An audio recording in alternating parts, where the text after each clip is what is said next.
Vamos a empezar. Ustedes recuerdan, nosotros tenemos las bases de la programación estructurada, secuencia, selección, iteración, y ellas llevaron a la segmentación. La segmentación yo ya podía importar librerías y ya comenzaba mi desarrollo de algoritmos en mi programación. O sea, acordémonos que nosotros en programación estructurada resolvemos los problemas encontrando un algoritmo que me dé la solución al problema.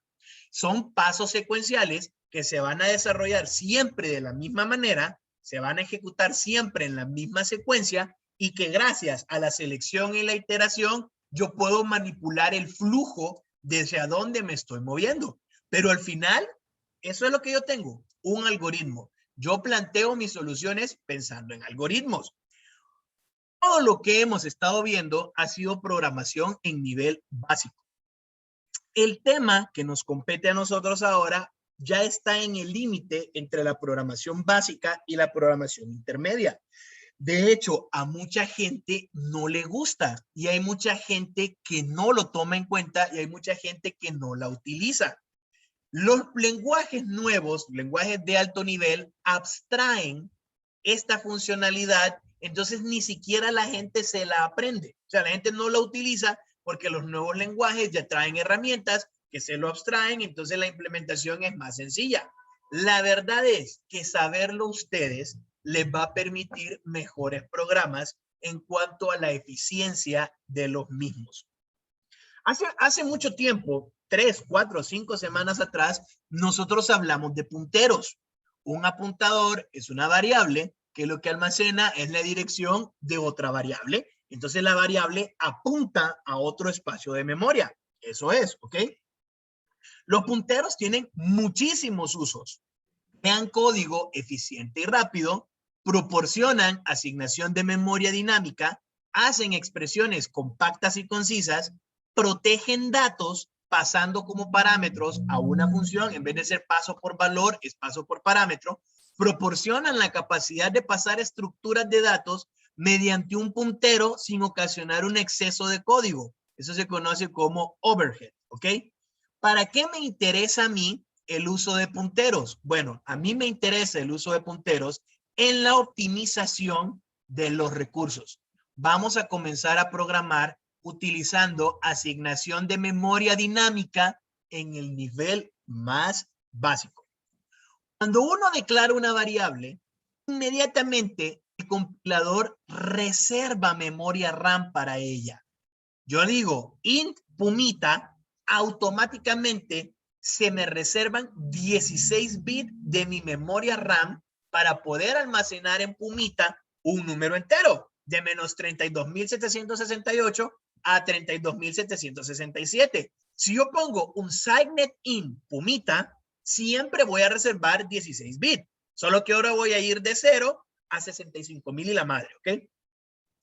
Esto limita las variables a un espacio estático de memoria, ¿ok? No puede crecer.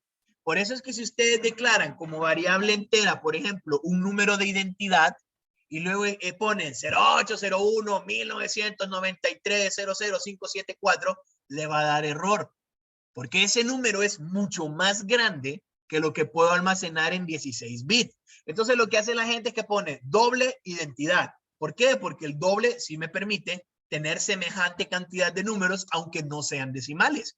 También podría poner un long int y hay otros nuevos tipos de datos y depende del lenguaje, hay otras facilidades. Lo que pasa es que el espacio estático de memoria solo puede utilizar la memoria reservada durante la declaración de la misma. Entonces, por ejemplo, yo vengo acá, include UStream using namespace std, declaro dos variables, x y y, no están inicializadas, solo está construido para explicar, inmediatamente yo lo corro. Cuando yo corro este programa, se reservan 708 kilobytes de memoria, ¿ok? Si yo vengo y ahora cambio las variables a doble, ¿sí? Yo pongo doble y digo que es doble de 1000, vean, un doble son 8 bytes, esto ya son 756 kilobytes. Eso ya me está aumentando la cantidad de memoria que estoy utilizando. Existe otro mecanismo para manipular la memoria de manera dinámica. Con esto, el programa debe poseer completo control sobre la gestión de ese mecanismo. Cuándo crear el espacio, cuándo usarlo e incluso cuándo eliminarlo. Y eso se logra a través de los punteros.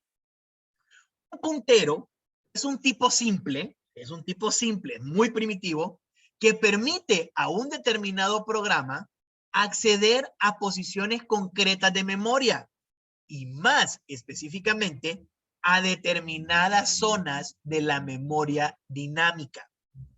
Un tipo puntero se define utilizando la palabra reservada typedef seguida del tipo de la variable dinámica apuntada.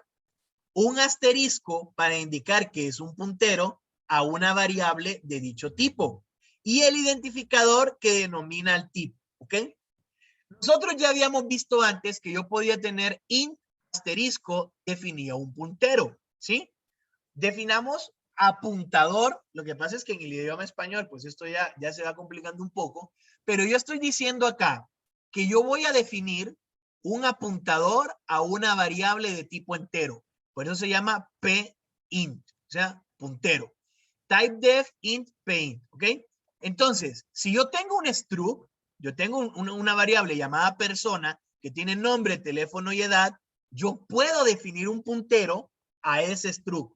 Este es un puntero a persona, este es un puntero a entero. Un puntero es una variable básica, es una variable normal que me permite apuntar a un tipo de variable, sea simple o sea una variable compuesta, sea una estructura de datos como la que yo tengo acá.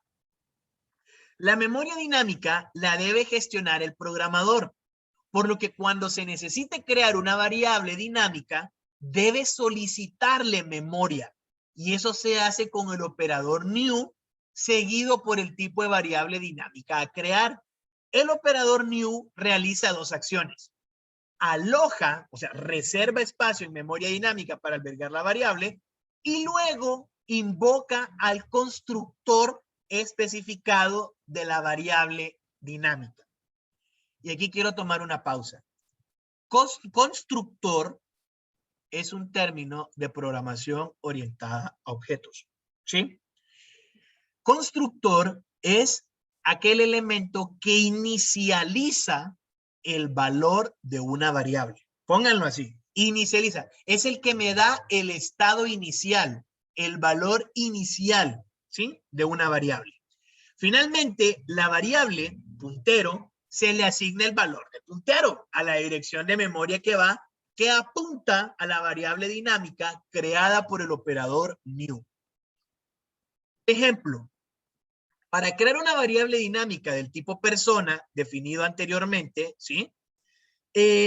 Utilizando el constructor por defecto, haríamos esto. Yo primero creo, ¿sí? Vean, estoy creando el puntero a la estructura persona.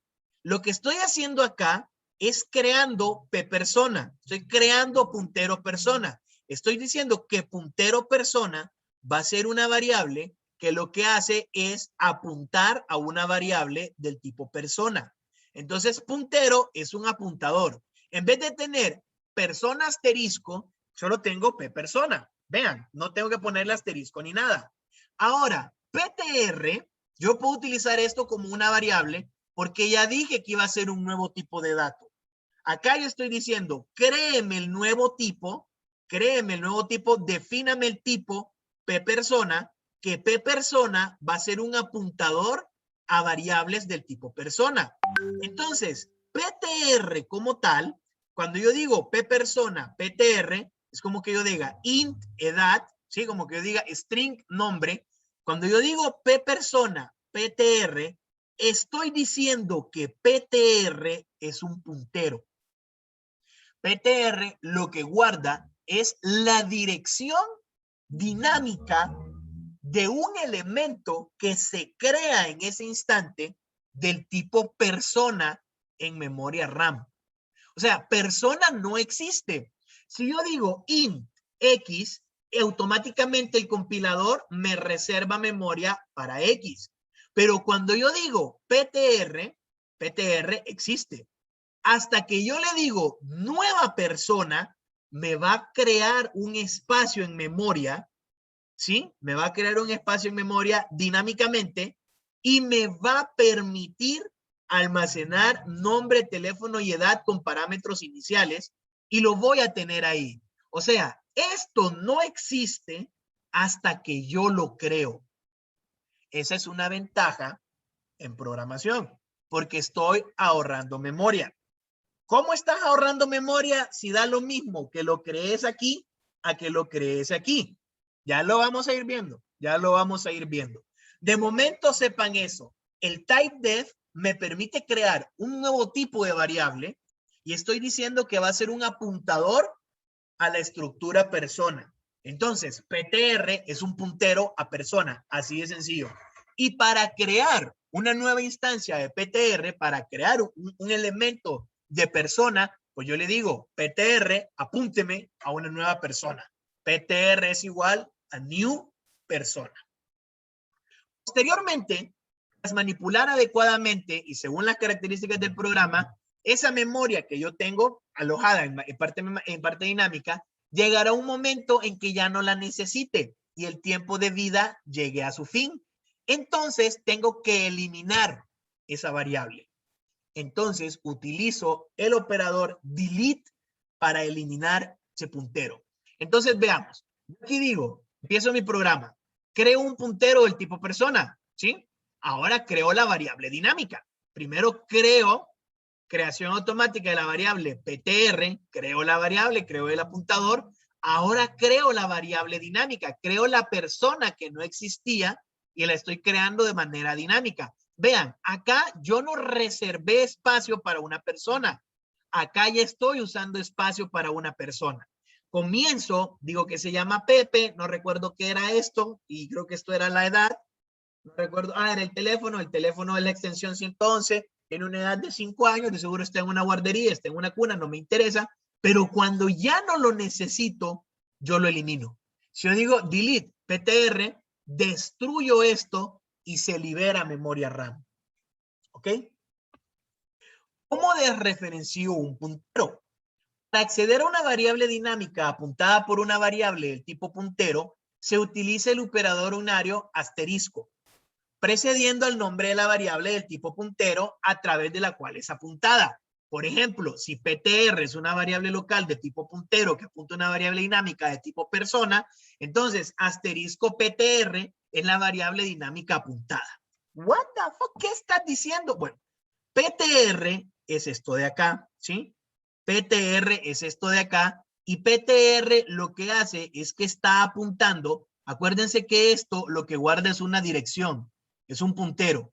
Lo que está apuntando es a una variable dinámica en memoria. Ahora, asterisco PTR no es esto. Asterisco PTR es esta memoria dinámica. Ya no estoy buscando la dirección de lo que estoy apuntando, sino que este asterisco me permite obtener los datos. Visto de otra manera, este es PTR y este es asterisco PTR. Asterisco PTR es esa variable dinámica que yo creé. Entonces, para poder darle el nombre, le doy asterisco PTR punto nombre igual a Pepe, asterisco PTR punto teléfono igual 111111, asterisco PTR edad igual a 5. ¿Por qué lo pongo entre paréntesis? Porque el punto tiene mayor precedencia que el asterisco, ¿sí? Entonces lo pongo entre paréntesis para asegurarme que primero haga esto y cuando tenga el resultado, utilice el punto, ¿sí? Nótese el uso de los paréntesis es obligatorio. Ya les expliqué por qué. Si yo no quiero estar utilizando paréntesis, entonces C++ me permite un elemento que se llama operador de referenciación, que es el menos mayor que. Entonces, tener entre paréntesis asterisco PTR punto es exactamente lo mismo que tener PTR guión mayor que nombre. Esto me sustituye asterisco PTR Punto. ¿Ok? Eso es lo que estoy haciendo. Bien, pero todavía no se logra evidenciar qué es lo que estoy ahorrando. O sea, de verdad, todavía no se logra evidenciar qué es lo que estoy ahorrando. Veamos esto. Si yo creo del tipo persona, ¿sí? Un arreglo llamado contactos, esos son 1000 contactos del tipo persona, automáticamente me reserva el tamaño de persona multiplicado por 1000. Imagínese que usted solo tenga 5 contactos y corre este programa. Usted solo está utilizando 5 posiciones del arreglo, pero usted reservó memoria para 1000. En cambio, acá no he reservado nada. Hasta este momento, cuando yo creé PTR, no había reservado realmente el tamaño de persona. Cuando yo le digo nueva persona, ahí sí utilizo el tamaño de una persona. O sea, si int me medía 16 kilobytes, 16 bytes creo que era, no, 16 bits, int me mide 16 bits, un puntero a int, ¿sí? Un puntero a int no me agarra 16 bits. Pero cuando yo digo nuevo asignación dinámica, hago esos 16 bits. Entonces, veamos acá. Yo aquí tengo un struct persona, ¿sí? Persona tiene nombre, que es un carácter de 50, es un arreglo, es un vector de 50 caracteres y tiene un teléfono. Defino mi nueva variable, que es apuntadora persona, ¿sí? Luego creo un contacto. Creo una sola persona. Luego creo 1000 contactos. Creo un arreglo de 1000 personas, ¿sí? También creo un puntero a persona y creo un arreglo de 1000 punteros a personas. Vean qué es lo que pasa. SizeOf me permite obtener el tamaño de una variable. Entonces yo digo, el struct del tamaño persona va a medir contacto. Pues claro, estoy creando un struct. Y aquí me da en bytes y en bits, ¿ok? Luego, el arreglo va a medir esto. Luego lo comparo con los punteros. Vean, persona mide 56 bytes. Si yo creo un arreglo de 1000 personas, pues voy a tener 56,000 bytes. Pero el puntero a persona solo mide 8 bytes. Y el arreglo de 1000 personas solo mide 8000 bytes. ¿Ok? Vean la diferencia. De 8 a 56 hay mucho. De verdad que aquí hay mucho. Ojo, estos son punteros. Estos no me sirven de nada. Pero en el momento en que yo diga que una de esas posiciones va a ser igual a nueva persona, voy a agarrar 56. No voy a agarrar 56,000. No voy a agarrar 8 bytes, sino que voy a agarrar solo 56. O sea que si yo agarro un arreglo de punteros y comienzo a crear dinámicamente la variable a medida la voy usando, voy a tener 56, voy a tener 112 y así. Voy a ir aumentando los bytes en vez de haber reservado completamente los 56,000. El puntero siempre va a ocupar menos memoria. Ojo, el puntero. Pero la asignación dinámica de persona siempre va a medir 56 bytes. O sea, un puntero solo me va a medir 8. Si nunca lo utilizo, yo me ahorré 48 bytes de memoria. En el momento en que yo lo utilizo, utilizo 56. Pero si no lo utilicé, tuve un ahorro. Imagínense que ustedes están trabajando para el Registro Nacional de las Personas y necesitan sacar todas las personas de apellido Ávila y necesito almacenarlas en un arreglo. Hombre, ¿cómo voy a hacer eso? ¿Voy a crear un arreglo del tipo persona de 3 millones? ¿De 4 millones? ¿Cuántos Ávila existen? Y ahí es donde yo les digo que ahora cuando yo me conecto a una base de datos, hago un select, recibo la información, entonces ya sé cuántos hay y eso lo almaceno de manera dinámica. El sistema gestor de bases de datos me abstrajo a mí esa complejidad y me permite utilizar solo lo que yo quiero. Ustedes abren Excel, abren un Excel viejo, un Excel, el que venía con Windows XP, y miren cuántas filas y cuántas columnas. ¿Puedo seguir agregando filas y columnas? Ahora, yo no sé si ustedes lo han visto.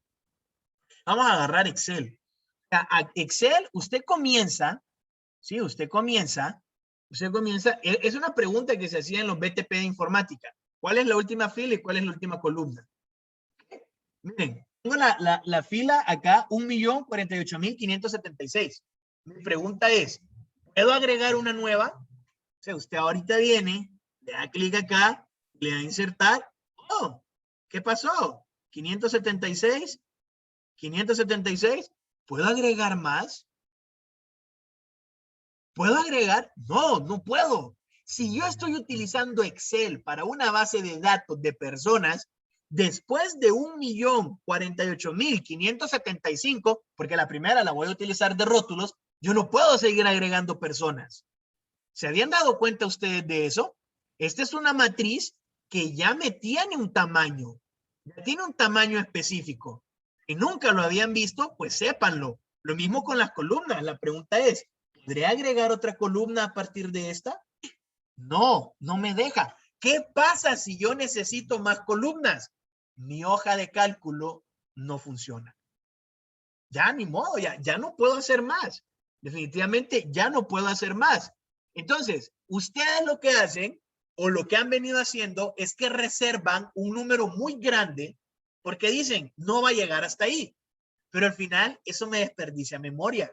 Claro, en los nuevos equipos, en las nuevas computadoras, pues da igual. Si tengo 4 GB de RAM, ¿qué son 8.000 bytes? No son nada. Ok, perfecto. Convierta su computadora en un servidor.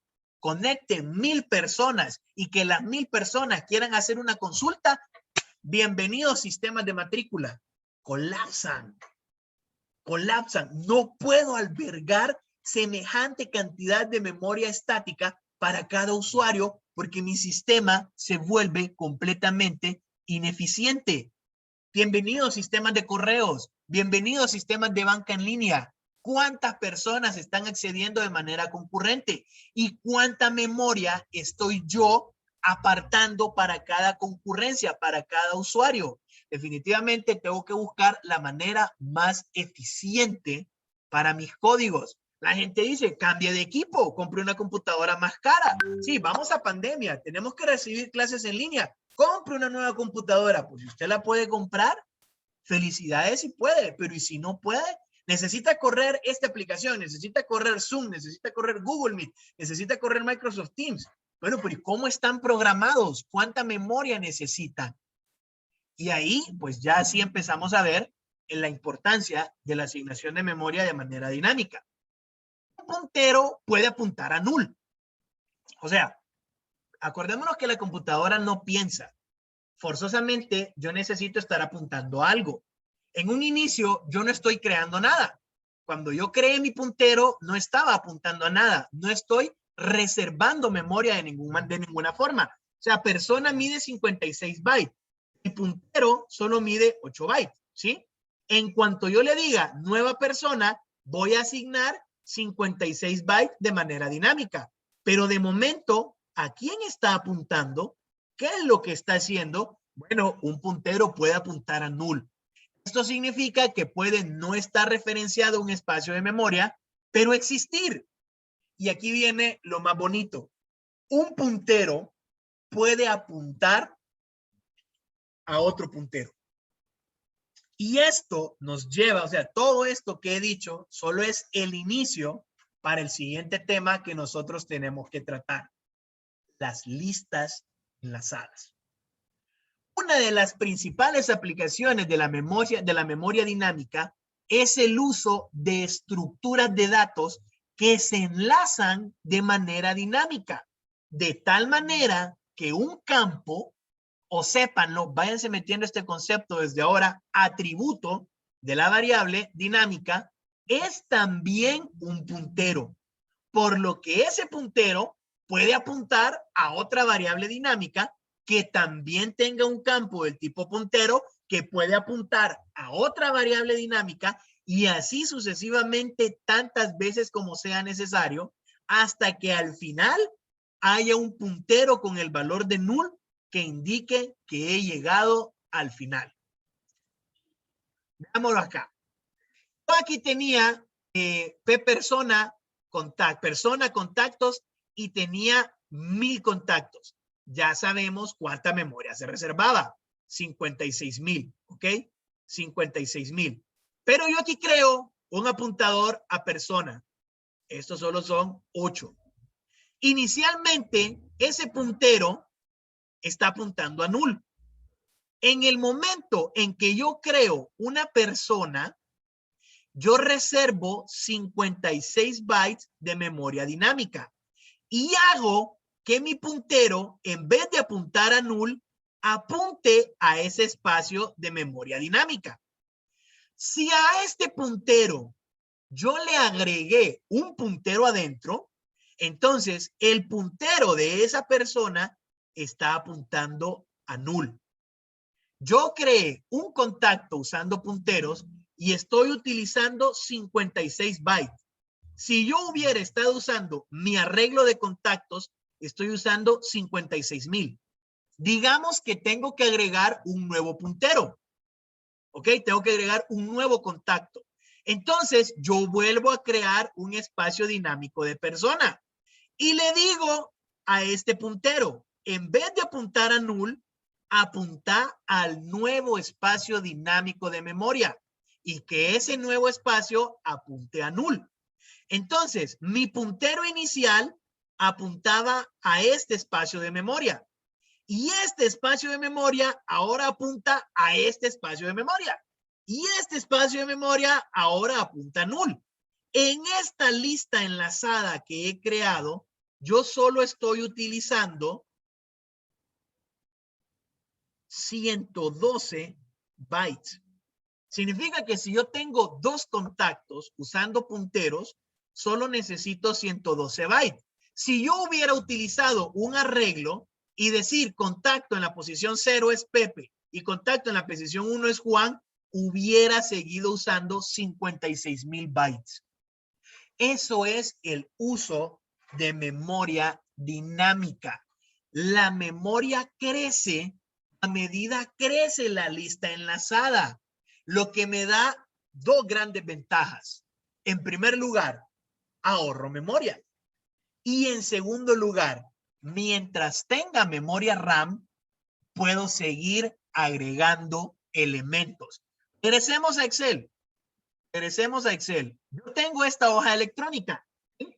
Yo tengo esta hoja electrónica. Voy a irme al Task Manager. Vean esto. Yo me voy a mi Task Manager. Tranquilo. Venga ese Task Manager. Veamos esto. Veamos el rendimiento. La memoria. Yo tengo memoria libre. De verdad, yo tengo memoria libre. O sea que si yo le estoy dando aquí nuevo, debería de poder crearme una, porque puedo usar memoria. El problema es que esta hoja es estática. ¿Qué pasa con Google Docs? La verdad, y siendo sincero, nunca lo he probado. De hecho, tengo problemas porque abrí Office y no sé si voy a poder subir esto. Lo voy a subir en modo oculto y les voy a pasar el enlace a ustedes nada más, porque no sé si voy a tener problemas. Ojo. Pruébenlo ustedes en la hoja de cálculo de Google a ver si al final pueden seguir agregando más. Esa es la ventaja. La lista enlazada va creciendo mientras haya memoria disponible. Al inicio, usted cuando miraba las especificaciones de los contactos de los celulares le decía, ¿cuántos contactos le caben? Hasta 256 contactos. Ahora le dice, ¿cuánto espacio para contacto? Virtualmente ilimitado. Mientras tenga memoria RAM libre o mientras tenga espacio de almacenamiento, voy a irme comiendo ese espacio de almacenamiento, agregando esos contactos. Algo así se va más o menos. No funciona de esa manera, pero así se va. Como menciona Manuel Castel, un nodo es un registro con al menos un puntero para referenciar a otro nodo. Entonces yo puedo crear una estructura que se llame nodo, que tenga un dato y le puedo crear un puntero a ese nodo. Si ese puntero solo apunta para un lado, yo voy a poder crear una lista que se recorre en este sentido.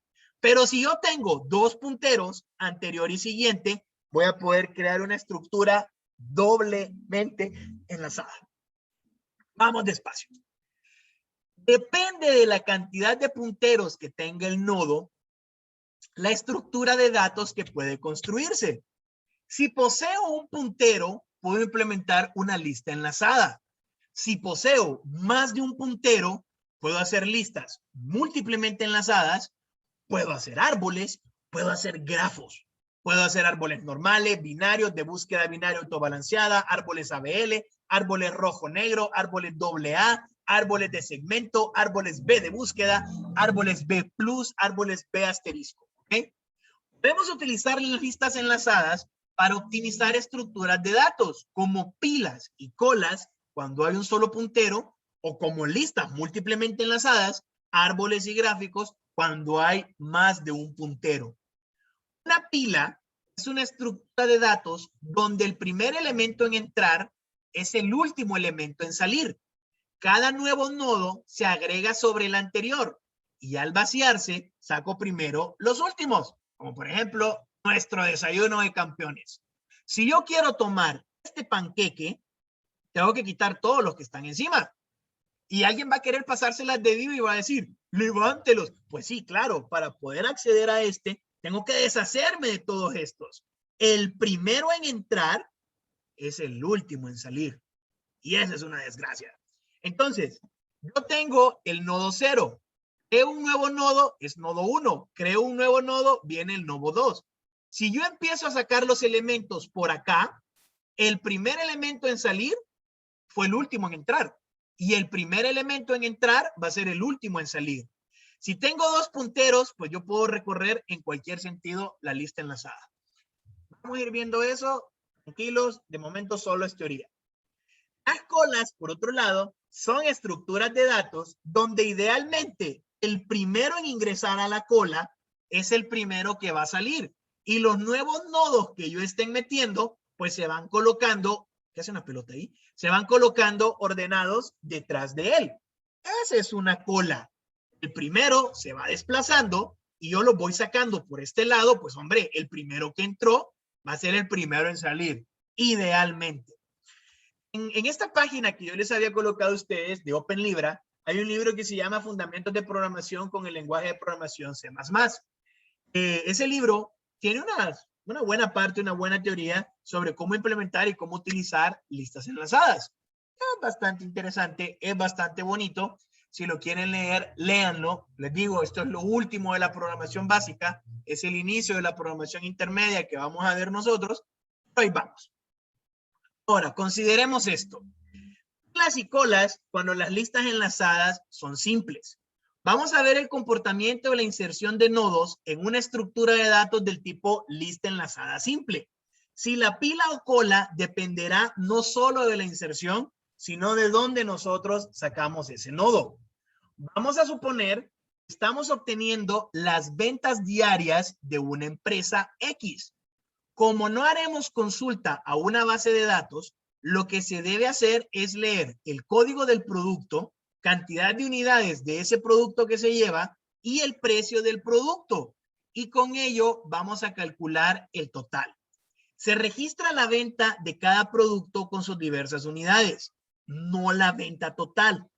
¿Qué hace un cliente? Porque un cliente puede llevar varios productos. Entonces el ejemplo sería más complejo y yo no lo quiero hacer complejo. O sea, quiero que vayamos despacito.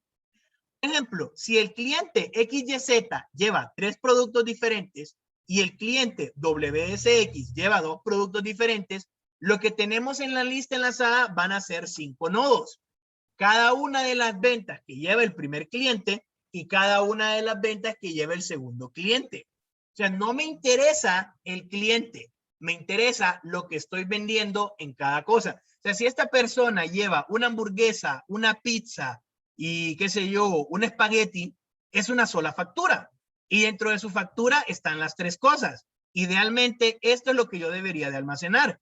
Pero hacer eso ahorita para explicar una lista enlazada, yo lo veía un poco complejo. Entonces solo me interesa individualmente. Primero vendí una hamburguesa, vendí una pizza, vendí un espagueti. pudo pertenecer a una persona, sí, pero no me importa. Lo que me interesa es lo que estoy vendiendo de manera individual. ¿Ok? Ese va a ser nuestro ejemplo. Como vemos, nos interesan las ventas por día. Yo podría crear un arreglo donde cada posición es una venta, pero ¿cuántos elementos necesita el vector? No siempre voy a vender lo mismo. Si creo un vector muy grande, el sistema utilizará más recursos de los que debe. Y si creo muy poco, entonces va a colapsar, porque no voy a poder almacenar todas las ventas que yo quiero. Alguien que programe de manera empírica, porque cualquiera puede programar, creará un vector arriba de 1000 elementos. Pero realmente eso es absurdo, porque no podemos comprometer la memoria RAM. Por ello, alguien que programe de manera profesional optará una lista enlazada con punteros. En la actualidad, los lenguajes de alto nivel, al conectarse a bases de datos, esconden la implementación de las listas enlazadas al hacerlo ellos de manera automática. En programación orientada a objetos, que si Dios lo permite, empezamos la próxima semana, voy a entrar en más detalle con esto, y las personas que programen no entienden realmente lo que está pasando en el trasfondo. Por ello, sus opciones se cierran. Son programadores menos creativos y las soluciones son más pesadas en la mayoría de los casos. Es decir, si el lenguaje no le facilita algo al programador, no lo puede hacer. Y los sistemas se van a resumir en consultar bases de datos, presentar información, transformarla y almacenarla de nuevo. Hagamos formularios, llenarlo, guardarlo. Consulto mi base de datos, presento información y ese tipo de sistemas. Y hay millones de programadores en el mundo que hacen eso. ¿Son bien pagados? Sí, son bien pagados. De verdad que son bien pagados. Pero no los van a contratar, por ejemplo, en Tesla Motor, ni en la NASA, ni en Microsoft, ni van a desarrollar otro tipo de aplicaciones. Y no es que esté mal, ojo, no es que esté mal, pero depende el nivel que usted quiera hacer como programadora, como programador. Porque otra cosa que usted tiene que considerar es que si usted es muy buena o muy bueno en programación, ¿de verdad va a trabajar de programador toda su vida? Yo programaba y programaba relativamente bien, pero a medida empecé a aumentar profesionalmente, uno ya empieza a tener puestos gerenciales y uno, sí, se lo advierto, deja de programar. Uno ahora tiene un equipo de personas que programan lo que usted le dice que programe. Y usted ya se encarga en andar haciendo auditorías, andar haciendo informes, andar haciendo tareas más gerenciales. Yo pasé de ser programador a analista diseñador. Entonces yo luego hacía el análisis, hacía el diseño, hacía la base de datos y luego le decía a los programadores, quiero que me hagan esto. Y muchas veces me encontré con que los programadores me decían, eso no se puede hacer. Y yo, disculpe, sí se puede hacer. Y le puedo enseñar cómo, pero no es mi trabajo. Si usted es programador, tiene que saber hacerlo. Y año con año yo lo fui viendo. De verdad, año con año yo lo fui viendo de que hay cosas que por lógica yo sé que se pueden hacer, pero se las pido a los programadores y los programadores no saben cómo hacerlas porque no tienen un asistente o no tienen una clase empaquetada o no tienen algo que les permita hacerlo de manera automática. O sea, todo lo que ellos tienen que modificar no lo pueden hacer. Y como está muy de moda el uso de lenguajes basados en objetos, orientados a eventos, ellos no pueden crear cosas nuevas a partir de. Entonces los sistemas se ponen un poquito cerrados y las interfaces también, y luego es todo más incómodo, pero hay maneras de hacerlo. De verdad que hay maneras de hacerlo. Bien, voy a quedar hasta acá, que son las 9:52. De verdad, me voy a quedar hasta acá. Pero entonces, vamos a ver el nodo que yo necesito. Vamos entonces a crear un nodo de tipo registro que tenga un apuntador adentro de él. Si vemos, yo voy a crear la estructura venta. Es el prototipo de estructura para poder utilizarlo en la definición del puntero. O sea, así como yo tengo mis prototipos de funciones, estoy creando mi prototipo de la estructura venta. Luego estoy diciendo que voy a crear una variable que se llama, bueno, un tipo de dato que se llama pventa, que es un puntero a mi estructura venta. Ahora sí voy a definir esa estructura venta.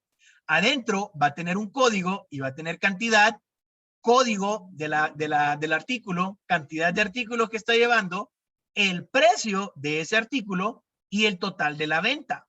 También le estoy agregando una variable llamada nNodo, simple y sencillamente para que nosotros podamos ir contando los nodos y enumerarlos. O sea, esto lo hago únicamente para que yo pueda controlar los números. Si yo tengo un vector, yo digo un array, digo entre corchetes posición 0, posición 1, posición 2, posición 3. Acá no existe eso. Aquí no hacemos eso. Acá lo que tenemos son apuntadores hacia el siguiente. Pero ¿cómo sé yo cuál fue el primer nodo, cuál fue el segundo nodo? Pues para eso estoy colocando esta variable nNodo. Y obviamente el protagonista de acá es un apuntador que se llama siguiente, que este apuntador me va a apuntar a estructuras del tipo venta. Podemos poner otros datos, la fecha que se hizo la compra, la hora que se hizo la compra, el código del cliente, un ID de factura para después poder agruparlos y tener las facturas por cliente, pero eso lo vamos a dejar por un ambiente real. De momento lo que me interesa es la implementación de la lista enlazada. Veámoslo de esta forma, ¿sí? Veámoslo de esta forma. Yo tengo mi struct venta y tengo un apuntador a estructuras venta. Yo creé entonces dentro de esa venta un puntero a la misma venta. Vean lo recursivo que es esto. Por eso es que yo primero hice el prototipo y luego creé el typedef antes de definir la estructura, porque el compilador va a leer el prototipo y me va a decir, ok, existe una estructura del tipo venta. Ok, también va a existir un puntero del tipo venta, ok, que se va a llamar pventa. Si yo hubiera puesto esto abajo del struct, me hubiera dado error, porque me hubiera dicho, ¿quién carajos es pventa? Pventa no existe. Entonces, primero, creo el prototipo para decirle, te voy a crear algo que se llama venta. Y de ese venta voy a crear un puntero. Ahora, venta es esto. Y como ya definí que existía un puntero, pues ya no me marca error cuando ya lo pongo acá. Visto de manera gráfica, esto sería así. Yo tengo venta, ¿sí? Yo tengo venta que tiene código, cantidad, precio, total, número de nodo, y tiene un puntero que se llama siguiente. Ese puntero apunta a unidades de memoria dinámica del tipo venta. Como no lo quiero hacer de manera grande, porque lo voy a hacer de manera gráfica la explicación, no voy a mostrar todos los campos. Solo voy a mostrar el nombre del nodo, que en este caso se llama venta, el número de nodo en el que estoy y el apuntador a siguiente. Entonces me va a quedar esto. El número de nodo, el número de la variable que tengo, del tipo de variable que es venta, y el apuntador. Finalmente no le voy a poner el nombre. Entonces lo que yo voy a tener en los ejemplos va a ser esto. Esto de aquí, esto de acá, es con lo que yo voy a trabajar. De aquí en adelante, o sea, mañana me van a ver trabajar con esta figurita de acá, pero sepan que esta figurita es esta figurota que viene de esta estructura. ¿Ok? Ok. Creo que aquí no puse una definición muy bonita de lo que era un nodo. Por si no ha quedado claro la palabra nodo, entonces mañana voy a retomar desde ahí. Mañana voy a hablar de un nodo, voy a empezar desde acá. Mañana de nuevo empiezo desde acá y vamos a empezar a construir la lista. Primero, de manera lógica, se las voy a ir explicando y luego lo voy a ir haciendo con el lenguaje de programación. Y ahí nosotros entonces vamos a abarcar la parte teórica y la parte práctica de las listas enlazadas como tales. Sepamos, bueno, cuando terminemos con listas enlazadas, les voy a hablar de los árboles, les voy a hablar de los grafos y de las listas múltiplemente enlazadas. Pero de momento voy a darle stop.